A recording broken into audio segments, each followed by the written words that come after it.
12th maths chapter 1 exercise 1.3ல third sum பார்க்கலாம். Third sum நம்மளுக்கு என்ன கொடுத்துருக்காங்கன்னா, ஒரு பர்சன் வந்து பர்டிகுலர் சேலரியில் வேலைக்கு சேர்றாரு, சரிங்களா? அவருக்கு வருஷம் இன்க்ரிமெண்ட் அமௌண்ட் வந்து ஃபிக்ஸடு இன்க்ரிமெண்ட் அமௌண்ட் கொடுக்குறாங்க. அதே சமயம் மந்த்லி சேலரியும் கொடுக்குறாங்க. அப்போது 3 இயர்ஸ்க்கு அப்புறம் அவர் இவ்வளோ அமௌண்ட் வாங்குறாரு. அதாவது மந்த்லி சேலரியும் இன்க்ரிமெண்ட்டும் சேர்த்து 19,800. அதே மாதிரி 9 இயர்ஸ் கழிச்சு மந்த்லி சேலரி இன்க்ரிமெண்ட் சேர்த்து 23,400 வாங்குறாரு. அப்போது அவர் ஸ்டார்டிங்கில் எவ்வளோ சேலரி வாங்கியிருப்பார், வருஷம் அவருக்கு எவ்வளோ இன்க்ரிமெண்ட், அதை நம்ம கண்டுபிடிக்கணும், சரிங்களா? இப்போ சொல்யூஷன் பார்க்கலாம். இப்போ அவருடைய ஸ்டார்டிங் சேலரியை நான் எக்ஸ்னு வச்சுக்கிறேன், ஆனுவல் இன்க்ரிமெண்ட்டு ஒய்ன்னு வச்சுருக்கேன். கொடுக்குற டேட்டாவை வச்சு, கொடுக்குற டேட்டா என்னது, சேலரி 3 இயர்ஸ் இன்க்ரிமெண்ட் 19,800, அதை ஒரு ஈக்குவேஷனாக எழுதிக்கிறேன். அப்போது எவ்வளோ மந்த்லி சேலரி வாங்குறாரு, அது என்னன்னு தெரியாத எக்ஸ்னு வச்சுக்கிறோம். 3 இயர்ஸ்க்கு இன்க்ரிமெண்ட் வாங்குறாரு, இன்க்ரிமெண்ட்டை ஒய்ன்னு வச்சுக்கோம். அப்போ 3 இயர்ஸ்க்கு வாங்குறாரு, அது வந்து எவ்வளோனா 19,800. அப்புறம் எக்ஸ் சேலரி 9 இயர்ஸ் இன்க்ரிமெண்ட் வாங்குறாரு, அது எவ்வளோனா 23,400. இப்போது இது லீனியர் ஈக்குவேஷனாக இருக்குது, சரிங்களா? இதை வந்து நான் மேட்ரிக்ஸ் ஃபார்ம் கொண்டு வந்து XY கண்டுபிடிக்கிறேன். ஏன்னா இங்கே மேட்ரிக்ஸ் இன்வர்ஷன் மெத்தட் யூஸ் பண்ண சொல்லியிருக்காங்க. நான் கொடுத்துருக்க ஈக்குவேஷனை வந்து மேட்ரிக்ஸ் ஃபார்முக்கு கொண்டு வரேன். அப்போ 1319 XYZ, இது வந்து A, இது X, இது B, சரிங்களா? அப்போது இது என்ன ஃபார்மில் இருக்குது, AX = B. இதில் வந்து நம்ம எக்ஸுடைய வேல்யூ கண்டுபிடிக்கிறோம். X = A inverse B. A inverse கண்டுபிடிக்கணும்னா ஃபஸ்ட்டு டிட்டர்மினன்ட் ஆஃப் A கண்டுபிடிக்கும். டிட்டர்மினன்ட் ஆஃப் A எழுதிக்கிறேன். இப்போ 9 - 3 6 ≠ 0, A இன்வெர்ஸ் எக்ஸிஸ்ட். இப்போது நான் A இன்வெர்ஸ் கண்டுபிடிக்கிறேன். A இன்வெர்ஸ் வந்து formula 1/det of A adjoint A.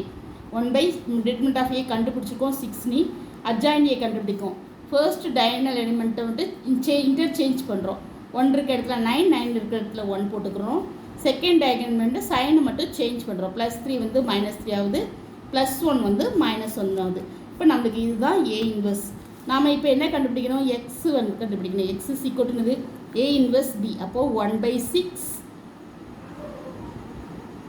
9 - 3 -1 1. B உடைய வேல்யூ என்னது, இங்கே கொடுத்துருக்காங்க.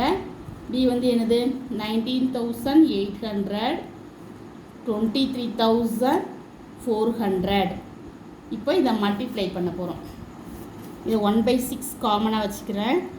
9 into first row first column. 9 19,800 multiply பண்ணால் நம்மளுக்கு என்ன வருதுன்னா 1,78,200 வருது. -3 வந்து 23,400 மல்டிப்ளை பண்ணால் நம்மளுக்கு என்ன வருது 70,200 வருது. அடுத்தது வந்து -1, இதை வந்து -1 மட்டும் நம்மளுக்கு என்ன வருதுன்னா -19,800. அடுத்து இது வந்து திருப்பி இதை மல்டிப்ளை பண்ணுறோம். இங்கே என்ன வருதுன்னா +23,400. இப்போ இதிலேருந்து இதை சப்ராக்ட் பண்ணுறோம். இதிலேருந்து இதை சப்ராக்ட் பண்ணி நம்ம ஆன்சர் போடுறோம்.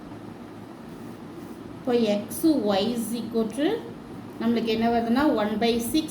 இது ஃபர்ஸ்ட் இதுலேருந்து சப்ராக்ட் பண்ணால் நம்மளுக்கு என்ன வருது 1,08,000. செகண்ட் இதை சப்ராக்ட் பண்ணால் நம்மளுக்கு 3,600. இப்போ இதை கொண்டு 6 கொண்டு நம்ம உள்ளே கொண்டு போகிறோம். அப்போ 1,08,000/6 6,300/6 6 கூட கட் கொடுக்கும். 1 6 are 6, 6 8 are 48, 8 6 are 48, 0 0 0. அப்போ 80,000. இங்கே 6,600. அப்போ XY உடைய வேல்யூ என்னென்னா XY 18,000, Y உடைய வேல்யூ 600. அப்போ அவருடைய மந்த்லி இன்கம் X உடைய வேல்யூ என்னது 18,000. ஃபர்ஸ்ட்டு ஸ்டார்டிங் சேலரி வந்து அவருக்கு வந்து 18,000 கிடைக்கி.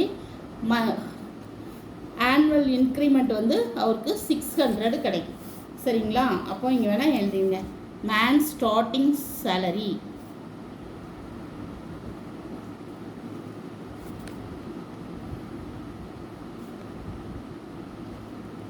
18,000. Annual increment